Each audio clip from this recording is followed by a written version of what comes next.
Alright, let's dive into the buzz around the Google Pixel 11 Pro, because honestly, this is one of those tech moments that feels like it's teetering between excitement and skepticism.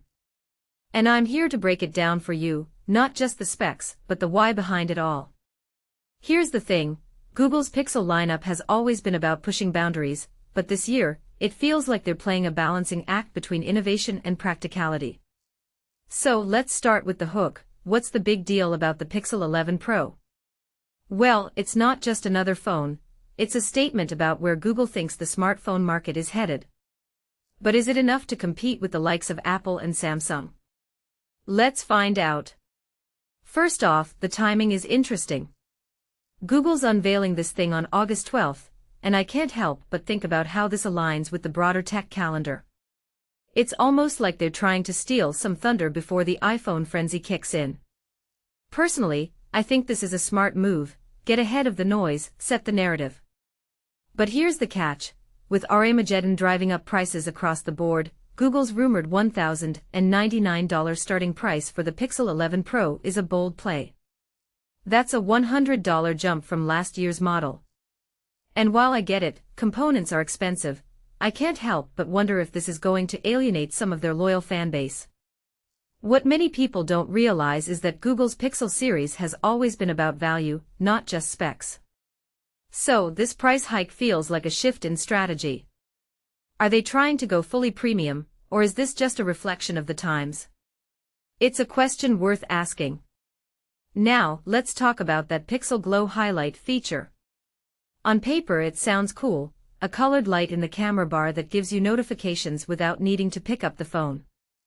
But here's my take, it's a neat idea, but is it game-changing? Personally, I think it's more of a gimmick than a must-have.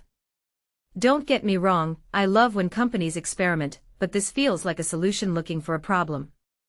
If you take a step back and think about it, most people already have their phones within arm's reach. Do we really need a light to tell us we've got a text? Maybe I'm missing something, but it seems like a feature that's more about marketing than utility. What this really suggests is that Google is trying to find ways to differentiate itself in a crowded market, even if it means adding features that might not be essential. Design-wise, the Pixel 11 Pro looks like it's playing it safe. The teaser video didn't reveal much, but it's clear that Google isn't rocking the boat here. The camera bar is still there, the overall look is familiar, it's almost like they're saying, if it ain't broke, don't fix it.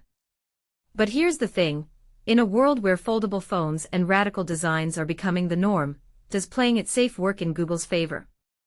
In my opinion, it's a double-edged sword. On one hand, consistency is good for brand recognition. On the other, it risks making the Pixel feel stale. What makes this really interesting is how Google is trying to balance innovation with familiarity. They're not going all in on a radical redesign, but they're also not just rehashing the same old thing. It's a calculated move, but I'm not sure it's enough to turn heads. Specs-wise, there's a lot to unpack. The rumored 6.3-inch OLED display with a 120Hz refresh rate sounds solid, and the 3600 nits of brightness is impressive. But here's what caught my eye, the 12GB RAM option. Now, this is where things get tricky. Last year's Pixel 10 Pro only came with 16GB RAM, so offering a 12GB variant feels like a step back. One thing that immediately stands out is that this could be a cost-cutting measure to keep the price down, but it also feels like a downgrade. If you're someone who's used to the 16GB model, this might be a tough pill to swallow. What this really suggests is that Google is trying to cater to a broader audience, but at the risk of diluting what made the Pro models special in the first place. Cameras are where the Pixel series has always shined, and this year doesn't seem to be any different. The 50MP main lens and 48MP ultra-wide and telephoto lenses are solid, but the rumored 120x digital zoom is what's got me curious. If this pans out, it could be a game changer. But here's the kicker, the selfie camera situation is a mess.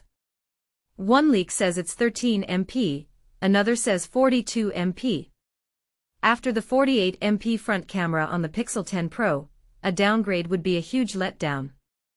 What many people don't realize is that the selfie camera has become a big deal for a lot of users, especially with the rise of video calls and content creation.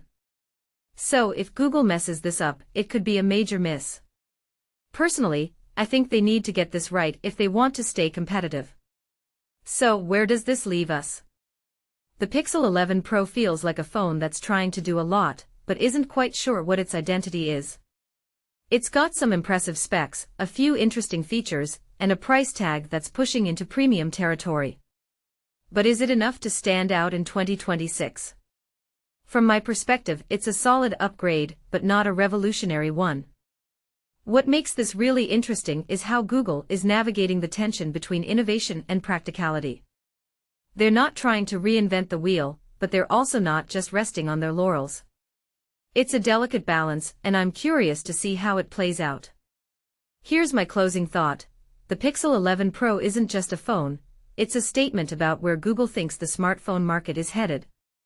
But in a world where every major player is pushing the boundaries, does playing it safe work in their favor? Personally, I think Google needs to take more risks if they want to stay relevant. The Pixel Glow highlight is a step in the right direction, but it's not enough. If you take a step back and think about it, the smartphone market is at a crossroads. Foldables, AI integration, and radical designs are becoming the norm. So where does the Pixel fit in? That's the bigger question. And until Google answers it, the Pixel 11 Pro feels like a solid phone, but not a groundbreaking one. What do you think?